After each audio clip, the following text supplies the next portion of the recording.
Bonjour à tous et bienvenue dans cette cinquième vidéo sur HTML, CSS. Donc aujourd'hui nous allons parler des conteneurs. Là j'ai créé un autre fichier HTML.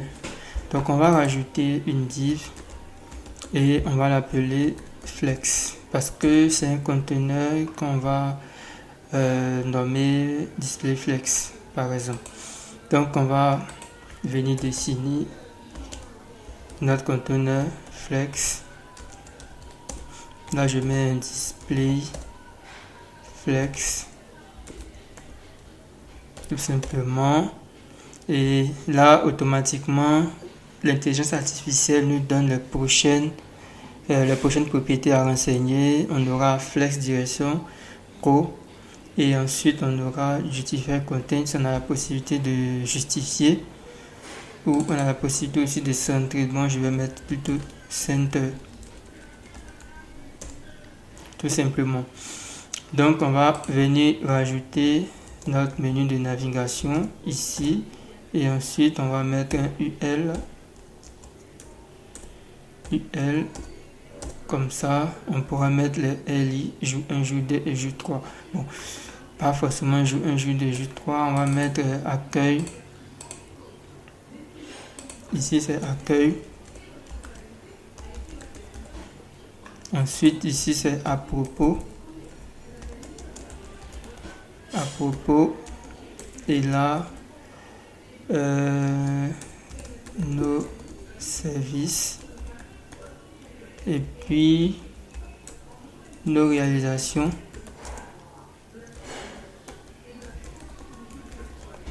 et enfin nous contacter, nous contacter. Voilà, donc on va retirer tous ces liens là.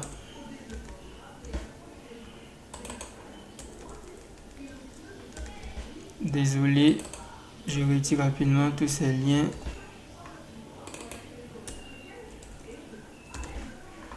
Voilà. Ici c'est joue OK. Voilà, donc on va devoir retirer. Là on a utilisé une display flex et on a aligné tous ces éléments là. Voilà, maintenant ce qu'il nous reste à faire, on va devoir retirer la liste à puces. Donc je fais .flex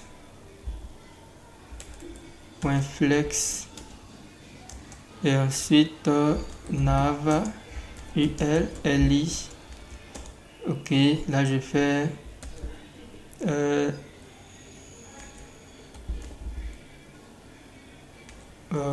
c'était plutôt list style 2.none. Voilà, déjà pour pouvoir retirer tout ça et puis on va faire un display inline. Ok, inline comme ça. Voilà, ensuite on va rajouter un margin de 10 pixels. Ok, et un padding de 5 pixels. Donc je vais mettre un margin de 5 pixels. Voilà. Ok, bon, on va retirer un élément, on va retirer nos réalisations, que ça ne soit pas trop long, tout simplement. Et puis text decoration, on va mettre none. Ça passe pas, c'est que le text decoration est plutôt sur le lien, donc je vais retirer ça et on va mettre .flex comme ça. Je pourrais mettre text decoration. Voilà, donc en fait ce qui est intéressant, c'est que l'intelligence artificielle a su automatiquement que c'est ça que je voulais mettre et je n'ai même pas eu besoin de tout écrire. Ensuite, qu'est-ce qu'on va faire? On va mettre un background color. Non, c'est plutôt background-color que je voulais mettre. Ok. Voilà. On va retirer le margin.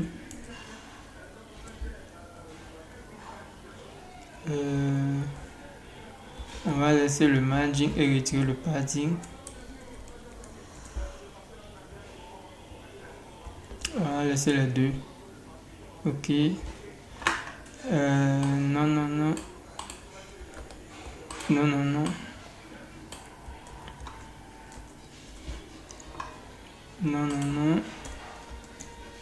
Là, je fais flex,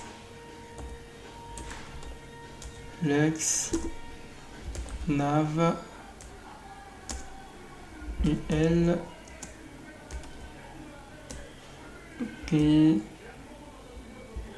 Voilà. Est-ce que c'est bon?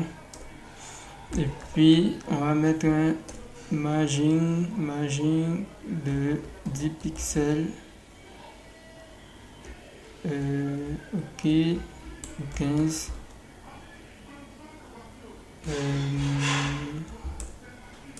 Ou 25.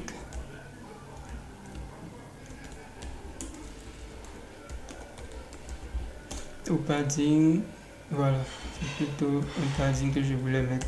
À chaque fois, je confonds toujours les paddings et les margins. Voilà. Donc, vous voyez qu'on a un joli petit menu qui est là. Et puis, ce que nous allons faire, on va rajouter un over. Donc, je vais faire point flex nav ULLI à 2 points over. Voilà. Vous voyez. Bon, là, je vais plutôt mettre un box shadow. Et là, je vais mettre 2 pixels, 3 pixels et 5 pixels.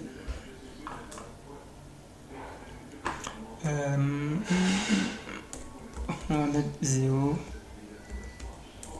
1, ou comme ça.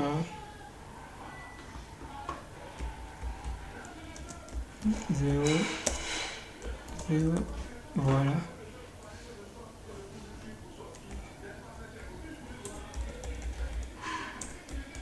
Ok, voilà.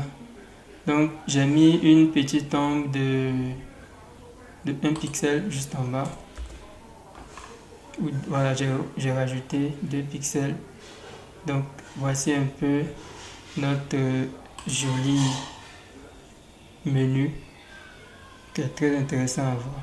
Merci d'avoir suivi cette petite vidéo. Donc vous savez maintenant qu'avec un Flexbox, on peut nous permettre non seulement d'aligner le bloc, de rajouter un petit menu, et puis ça va dépendre de ce que vous voulez faire.